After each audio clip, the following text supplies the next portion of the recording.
अस्सलाम वालेकुम dear readers. तो कैसे हैं आप सब लोग? उम्मीद है आप सब लोग ठीक होंगे। हाजिर हैं हम आप लोगों के लिए नए पार्ट के साथ, 19 के पार्ट 2 के साथ ही। आखिर क्यों जब भी महर को दाऊद की ज़रूरत पड़ती थी वो उसके पास ना होता था। शम्स इतने करारे वार के बाद जब झपट कर उठा और उसे बाजू से कैद करते अपने कंधे पर डाला। बेबी ऐसे तो तुम मेरे हाथ नहीं आओगी, ज़बरदस्ती ही करनी पड़ेगी तुम्हारे साथ, मगर उफ, तुम्हारे साथ ज़बरदस्ती करने में भी वो मज़ा आएगा जो मुझे अपनी हलाल बीवी से भी नहीं आता। उसने महरविश की कमर पर बुरे तरीके से हाथ फेर कर कहा, जबकि महरविश का शम्स की इतनी गलीज़ बातें सुनकर दिल किया था कि वो चिल्लू भर पानी में डूब मरे या वो अगला सांस ना ले पाए। छीना झपटी में उसका कंधे से बाजू फट चुका था। बाजू पर भी बहुत बुरी तरह खराशियाँ आई थीं, जबकि गले पर शम्स के नाखूनों के निशान थे।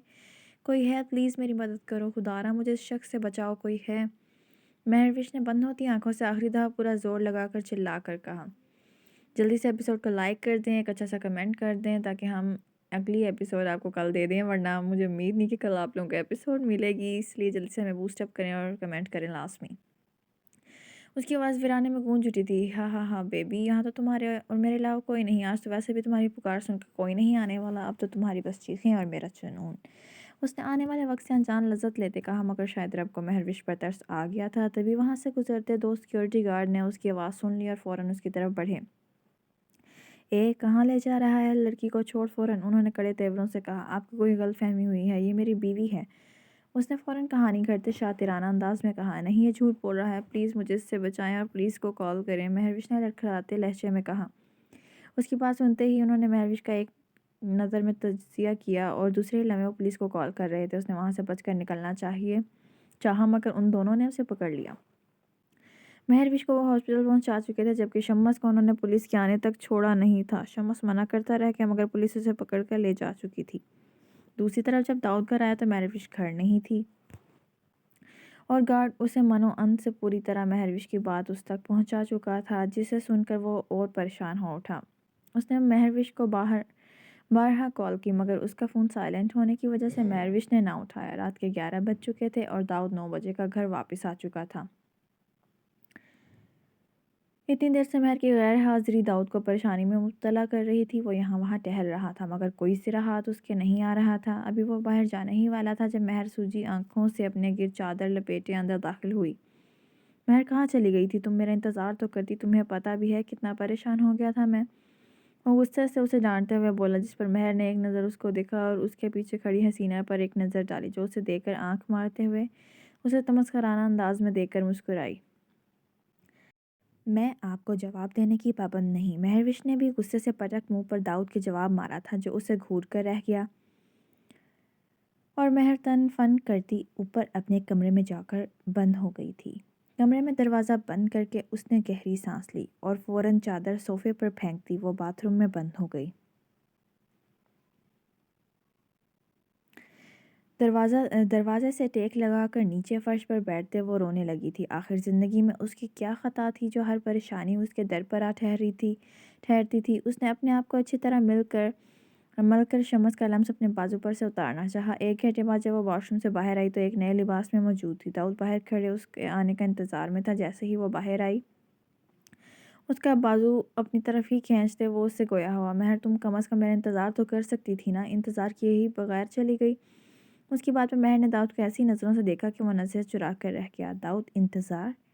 इंतज़ार लफ्ज़ के मायने का भी पता है आपको? क्या मैंने आपका इंतज़ार नहीं किया था?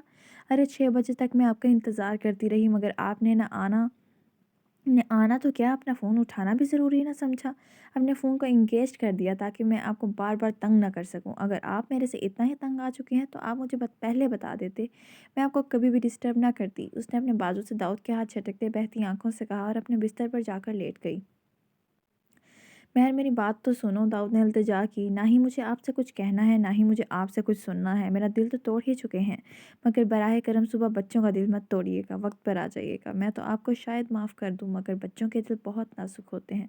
अगर टूट जाएं तो जुड़ने में बहुत वक्त लेते हैं, और मेरे बच्चे तो है भी हसास, उनका दिल कोई तोड़े ये मुझे हर किस गवारा नहीं। ये आखिरी बात थी जो महर ने उससे कही और दूसरी तरफ मुँह किए सो गई। ना ही फिर उसने दाऊद की किसी बात का जवाब दिया था। दाऊद भी उसे कल मनाने का सोच कर सो गया, मगर वो ये नहीं जानता था कि वो उसे कल भी नहीं मना पाएगा। अगले दिन महर ने घर को बहुत खूबसूरत तरीके से सजाया था। بچے بھی ایان اور ریان کی برتھ ڈے پارٹی میں شریک ہوئے تھے اور انہوں نے مل کر بہت مزہ کیا، لیکن پھر جب کیک کاٹنے کا وقت آیا تو داؤد وہاں موجود نہیں تھا۔ وہ آج پھر کسی میٹنگ میں مصروف تھا اور اس کے ذہن سے بالکل ہی محو ہو چکا تھا کہ اس کے بچوں کی سالگرہ ہے، اور اس میں پیش ہاتھ حسینہ کا بھی تھا، جس نے جان بوجھ کر اس کے فون کی بیٹری لو کر دی تھی، اور واپسی پر گاڑی کا ٹائر پنکچر کے داؤد غلطی سے بھی وقت پر گھر نہ پہنچ سکے۔ بچے اس کا انتظار کرتے کرتے تھک گئے تھے، مگر نہ ہی اس نے آنا تھا اور نہ ہی وہ آیا۔ بچوں نے بے دلی سے کیک کاٹا۔ مہروش ان کو اداس دیکھ کر بری طرح دکھی ہوئی تھی اور داؤد پر غصہ ایک بار پھر نئے سرے سے چڑھا تھا۔ چلو وہ خود سے کی گئی زیادتی تو معاف کر دیتی، مگر اس کے بچوں سے اگر کوئی برا کرتا تو وہ اسے بھولے سے بھی نہیں معاف کرتی تھی۔ رات کے 10 بجے تک بھی بچے انتظار میں تھے کہ داؤد آئے گا اور ان کے لیے تحفے لائے گا، مگر ان کا انتظار ہی رہا۔ مہر نے انہیں سلا دیا تھا۔ بچے بے دلی سے داؤد سے ناراض ہو کر سو گئے۔ یہ بات ان کے دل میں گڑ گئی تھی کہ ان کے باپ کے پاس انہیں دینے کے لیے وقت نہیں۔ مہر خود انہیں سلا کر داؤد کے انتظار میں ہی وہیں کھانے کی ٹیبل پر بیٹھی رہی۔ 12 بجے جب گھر داؤد واپس پہنچا تو مہروش کو ڈائننگ کی ٹیبل پر اپنے انتظار پر پایا۔ اسے دلی دکھ ہوا تھا کہ وہ کیوں وقت پر نہ پہنچ سکا۔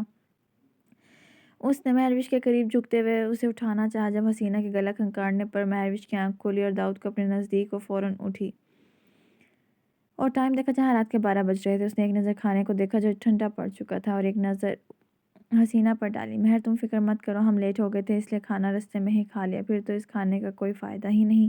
مہر نے ایک نظر اتنی محنت سے بنائے ہوئے اپنے کھانے پر ڈالی جو اپنی بے قدری پر رو رہا تھا۔ مہر کے دل میں بھانبڑ جل رہے تھے، مگر ہونٹوں پر خاموشی کا قفل لگا تھا۔ مہر نے اس کا جواب سن کر بے دلی سے کھانا اٹھانا شروع کیا اور سنجیدگی سے سارا کھانا اٹھا کر فریج میں رکھ دیا۔ جیسے آئی تھی ویسے ہی چپ چاپ اپنے کمرے میں چلی گئی، اور جب وہ اپنے کپڑے بدل کر باہر نکلی تو داؤد معافی مانگنے کے انتظار میں کھڑا تھا۔ مہر یار میرا یقین کرو، میں جان بوجھ کر لیٹ نہیں ہوتا، میں آنا چاہتا تھا مگر مجبوری کے تحت نہیں آ پایا۔ اس نے پیچھے سے مہر کو پیار سے کہتے اپنی باہوں میں بھرا۔ Don't you dare Dawood Shah, don't you dare to touch می۔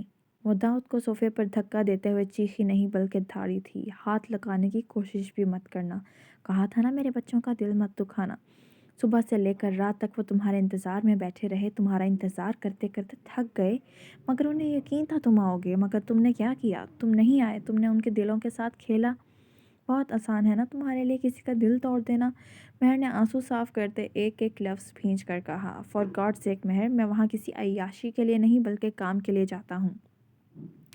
اتنا اوور ری ایکٹ کرنے کی کیا ضرورت ہے؟ میں صبح مل کر بچوں سے ان سے معافی مانگ لوں گا، it's not a big deal. اس کی ہٹ درمی پر مہروش کا دل بری طرح دکھ گیا، بہت ہو گیا تھا۔ اچھا اب بھی مجھ سے معافی کی امید بھی مت رکھیے گا، کہ روشن کہا اور اپنا دکھ اٹھاتے بچوں کے کمرے میں جا کر بند ہو گئی۔ داؤد سختی سے اپنے لب بھینچ کر رہ گیا۔ وہ بچوں کے کمرے میں جا کر دروازہ ناک بھی نہیں کر سکتا تھا۔ اس نے سر جھٹکا اور سونے کے لیے لیٹ گیا۔ صبح جب اس نے بچوں سے بات کرنی چاہی تو وہ اسے کسی بات کا جواب دیے بغیر اسکول کے لیے چلے گئے تھے۔ داؤد کو یہ بات بہت چبھی تھی، مگر وہ اپنے رویے پر نظر بھی نہیں ڈال رہا تھا جہاں ساری غلطی اس کی اپنی تھی۔ ان کا نظر انداز کرنا داؤد کے نزدیک داؤد کی زیرک نظروں سے مخفی نہ رہا۔ داؤد اور حسینہ کے جانے کے بعد مہروش نے ایک پختہ فیصلہ لیتے ہوئے نمبر ڈائل کیا۔ ہیلو، مجھے تمہارا ایک فیور چاہیے، کیا میں تمہارے پاس رہنے آ سکتی ہوں؟ اس کی بات پر مقابل نے کہکا لگایا۔ آخر مجھ ناچیز کی یاد آ ہی گئی، آخر کون ہے یہ شخص جس کے پاس مہر جا رہی ہے؟ کیا داؤد اور مہر کے درمیان غلط فہمیاں ٹھیک ہو پائیں گی؟ اور کون ہے وہ شخص جو مہر کو جانتا ہے؟ جاننے کے لیے دیکھیے عشق لازم است۔ اگر آپ لوگ چاہتے ہیں کل ایپیسوڈ ٹائم پر آئے تو اچھا سا کمنٹ کر دے، ورنہ میرا تو بالکل بھی دل نہیں ہے کل بھئی ایپیسوڈ دینے کا، کیونکہ میری طبیعت آلریڈی بہت خراب ہے۔ اب تک کے لیے اتنا ہی، اللہ حافظ۔